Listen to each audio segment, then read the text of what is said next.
So, here we are tonight, thanking Cinerama, Paul Allen, and of course Mr. Carl Urban for joining us, along with our special guest, concept artist, Jock, and of course Arthur Wyatt, writer of the official Dredd sequel comic. Alright, so please join me in welcoming the star of Dredd, Mr. Carl Urban, Arthur Wyatt, and Jock. You can come out and join us.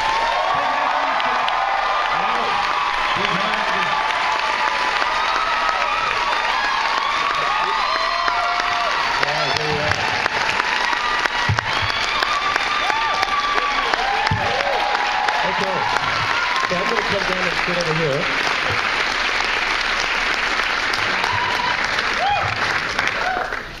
How you doing, Chris? Gotta love that voice. So, they're here in town for, of course, Comic-Con. How many of you folks have gone today or yesterday? Yeah! Awesome. Who's going tomorrow? Awesome, that's great. So, my first question for you guys out there, has anyone not seen this film? Get some hands up. So first timer. Okay. That's awesome. You guys are in for a treat. All right, so we're going to ask Carl a question now. Carl, when you got into this project, how did they contact you, and what happened when they asked you to participate? Well, I was actually on vacation at the time and told my agent, I didn't want to know about any emails, any phone calls, nothing. And thankfully she ignored me and fired me an email saying, "Have you ever heard of Judge Dredd?" I'm like, yes. And because it was literally, Dredd was one of like 2 or 3 comics that I read as a teenager. I didn't read many, but Dredd definitely did. And she said, "Well, they're doing a new film version of it. Are you interested?" And I was like, "Maybe." And I have to tell you the truth, I was a little bit skeptical because of the variations that may have been done in the past. And I thought, boy, I really hope they get it right. And so then I got sent the script, which I read and was just blown away. I thought Alex Garland wrote a really brilliant, gripping, honest, adaptation of a character that I really love. And from that point there, I was like, I've got to do this. It was a no-brainer for me. So I flew to Los Angeles and sat down with the guys, and they said, "Well, are you sure you're okay with the fact that Dredd doesn't take his helmet off, and we're not going to get halfway through the shoot and you're suddenly going to go, actually, I think I might do the scene with my helmet on." And I said to them, "Look, I wouldn't be taking this meeting if I read the script and Dredd took his helmet off." It just... That's great, huh? That's not my Dredd. And I just feel so blessed that to be a part of this, and the fact that you guys are all here tonight to see this. I'm really proud of it. I'm proud of the work of everybody involved in this film, and it just amazes me to see how it's going from strength to strength and building. And I'm sure you guys want to know about what's happening with the sequel and stuff. And so really, I think that there's conversations that are going on, and the film did not perform to its full potential on its initial release, and there are a number of factors for that. But the amazing thing is that the life that it has sort of benefited from post-theatrical release. And now the producers, I Am Global, are looking at it and going, okay, well maybe for a number, we can actually go there again. And I believe that if they did, they would see a completely different result. So conversations are happening. I'm not going to give up. These boys are not, Alex Garland's not, and we're doing everything we can to make it happen. That's great. That would be awesome. So, you have this very kind of, this world that is created, this kind of dark kind of place, and when you were cast and you were brought in for first reading, what was your impression of the cast? Olivia Thirlby and Lena Headey and the others, when you kind of sat at the table and looked across and met everyone, what was your first impression?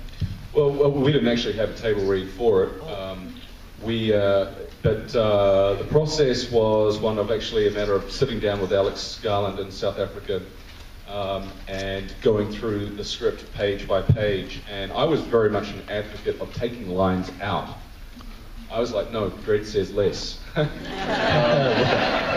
And actually, I think that was one of the notes when Wagner read the script. He said that, he's like, fantastic script, Alex, just one note. Dredd says less.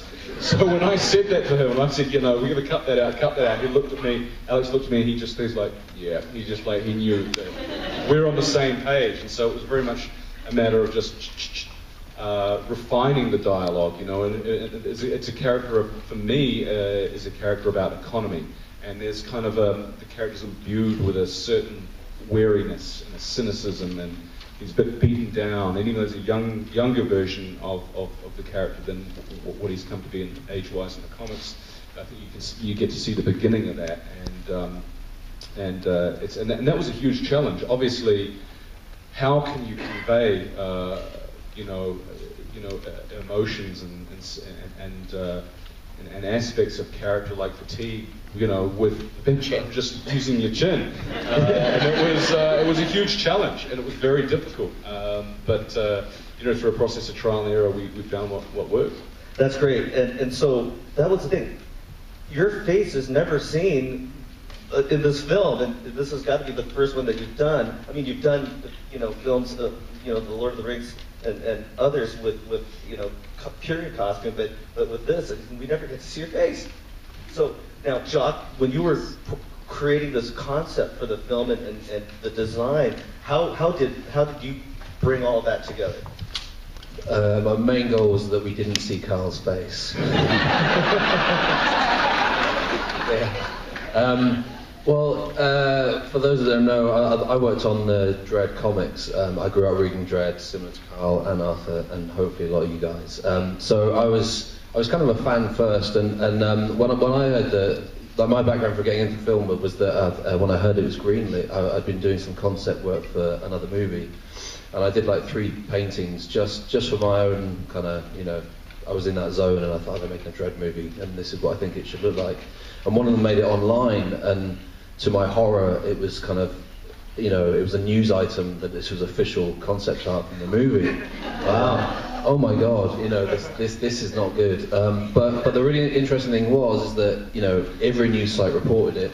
They all said that we want a really good Judge Dredd movie, and they kind of liked what they saw. And then I got the call from one of the producers, and I thought, oh no, what are they going to say?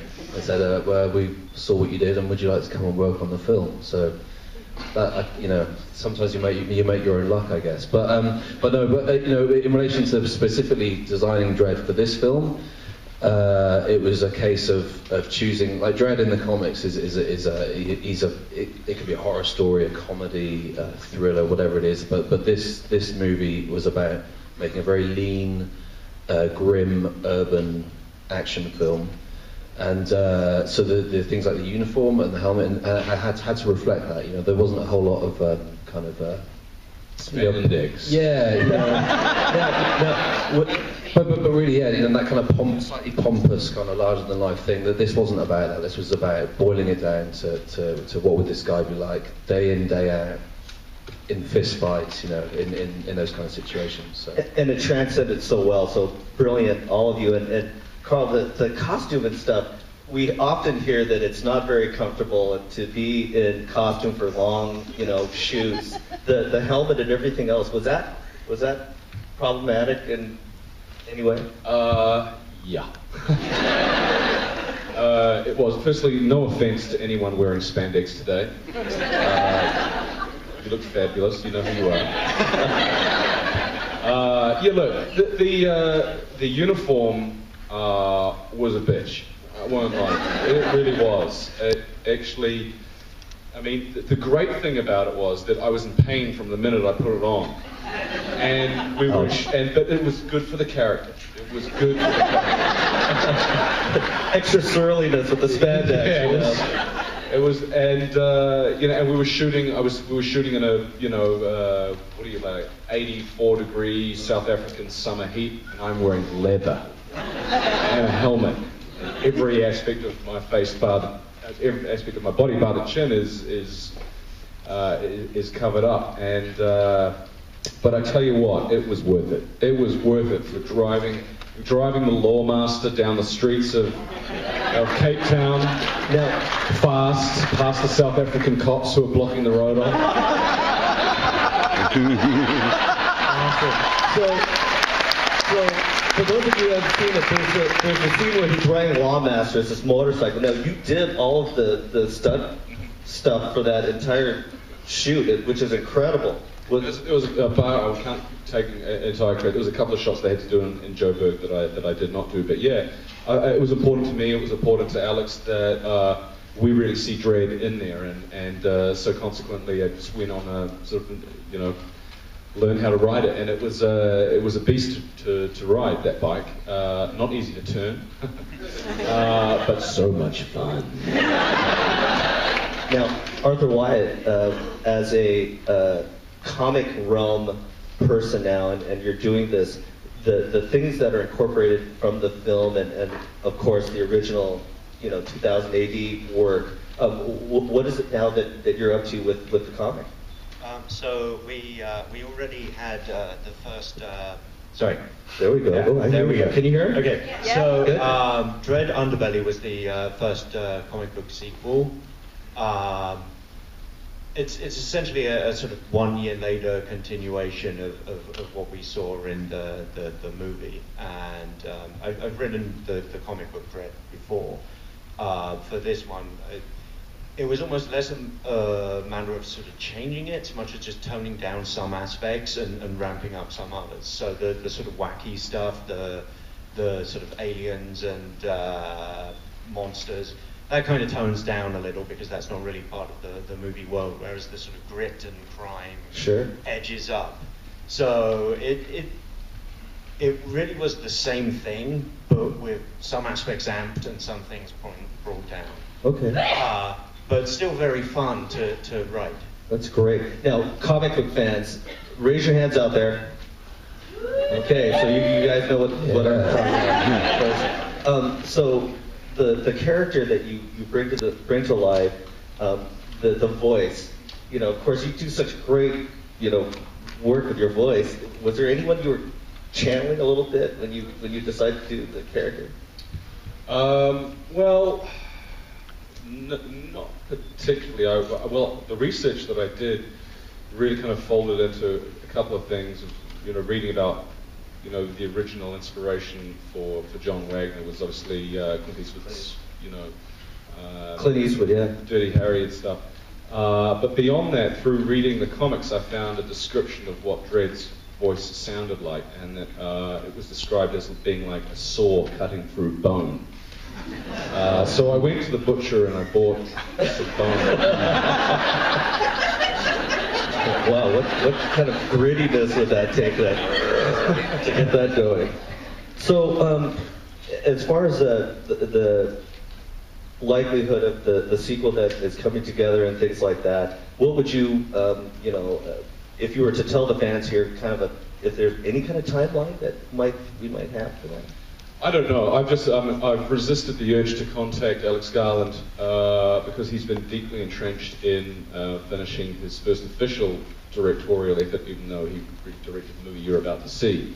But now I think that he's finally got that locked off. I think it's time to, you know, resume having these discussions because we need him. He is, without a doubt, the artistic driving force behind it. And you know, he's got a trilogy planned in his head, and I think his idea for the next movie was definitely to take it out of Mega City 1 and into the Cursed Earth, and I think that'd be cool. Wow, hands together for that one, huh? That'd be cool. I'd be up for that. That'd be awesome. And I actually have to say, I recently saw a fan trailer for Dredd: The Cursed Earth, which was so awesome. You got to check it out. Hey, I want to see that movie.